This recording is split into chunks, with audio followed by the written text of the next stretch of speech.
Hey, it's LTS Crypto. Yes, it looks kind of bad out there. We've got on the weekly, on your crypto bubbles, it looks tremendously red. And as you said, it's over the 7 day, the weekly there. And you think, is it really that bad? Is it, because we're going to war, World War III, the yen is brought down, devastating the Japanese, world economy, and what's going on? Well, am I worried? A little bit. I mean, you wouldn't be normal if you were not worried. But what really is going on? As you start looking, and you see that there are, all this red. It's not so bad when you go to the daily. There's actually, there's some things that are actually looking not too bad, but mostly red. All right, the hourly looks good, but when you start looking overall the market, there's part of my premise that I keep bringing up, that as you look, even though I'm just going to go over just the weekly, everything just about is down. Okay, everything's about down.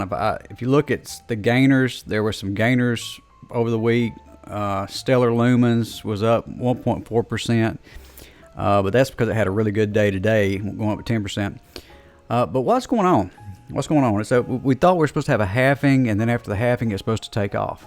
All right. Well, let me take you through my thesis, and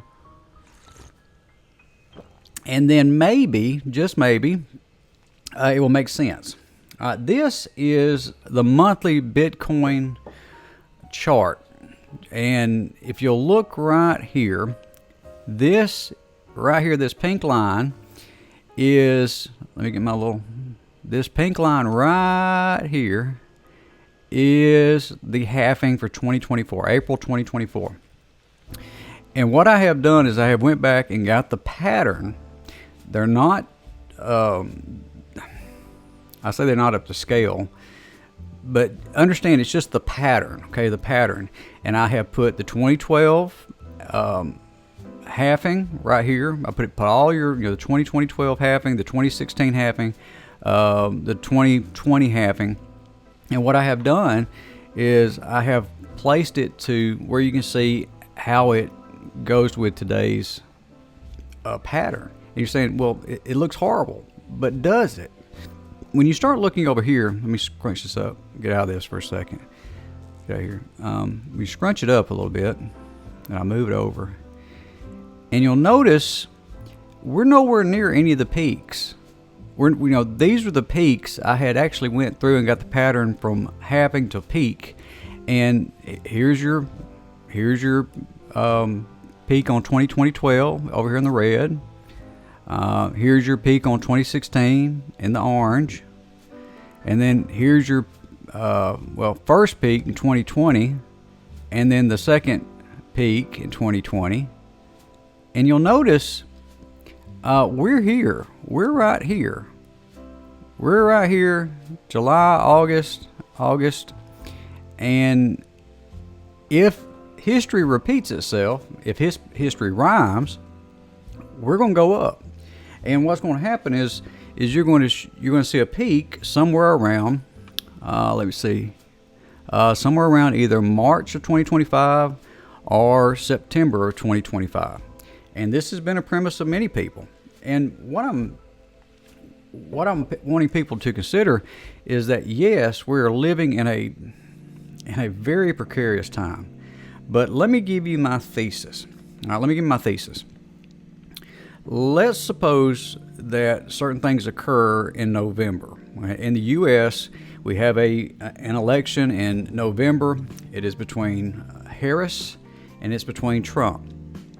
And it seems that most people would agree, whatever your political bent is, that Trump would be better for the economy, better for the stock market, hence better for Bitcoin in the market for that as well. And if we were to go look and see, with the polling data, it looks like he's probably going to win. Now, some people are going to argue with me, but this is my thesis. If Trump wins, and you look back at what he did last time and how the market responded then, it's going to take off. And a lot of these, the thing about Trump is he does not want to get into any kind of war. War causes things to go down. Okay, things go down in price. It causes Bitcoin to go, because it's fear, uncertainty, and doubt. We call it FUD. It's a bad thing you do when you talk about a project. You're FUDing a project, but war is FUD. I mean, it's like the definition of FUD. It's fear, uncertainty, and doubt. It makes the price go down.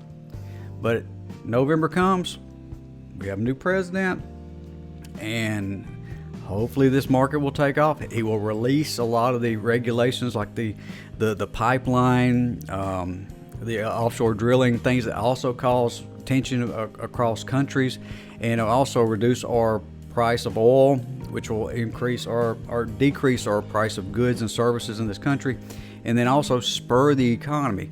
And then that means more people have money to buy into Bitcoin. Now, if y'all look, November is right before, and I will circle this little section right here is November, and you'll look, that's about when things started really taking off in the crypto market after the halving. And so as you look, it is very possible that we're going to see this exponential growth. Well, I say exponential, we'll say tremendous growth. And what you're going to have is you're going to have a market that's taking, I do not think we've reached peak yet. I do not. Now, let me just say this. Do not take my advice for financial advice, okay?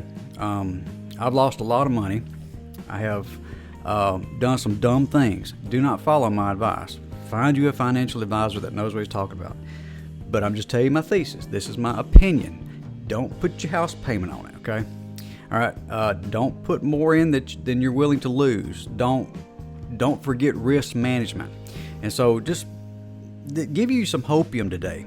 Just hold on. This ought to be the time that you're accumulating, okay? This ought to be the time that you're accumulating the projects, and I'm going to do some videos about projects that I think that are going to do fantastic. There's some things that's coming up with the Phantom Network, some things like the Sonic upgrade. All these things are coming, and new projects from Andre and all that. Well, and those will come up. But I want to just stop in, say, just keep a level head in this thing. Keep a level head. Don't lose your mind in this. Just keep grinding, and then when we get to the peak and it's not there, then worry. Okay, when we get to September 2025 and this stuff hasn't happened, then yes, be worried. But we're nowhere near that. We're nowhere near that. If you have any comments or questions, please put them down at the bottom. I'll answer as many as I can. If you like my material, of course, you hit the like button, subscribe, hit the notification bell if you want to know when the next video is coming out. You can also find me on Twitter, LTS Crypto, and talk to me there as well. But just let me know what you think. We'll see you next time. Talk to you later. Bye.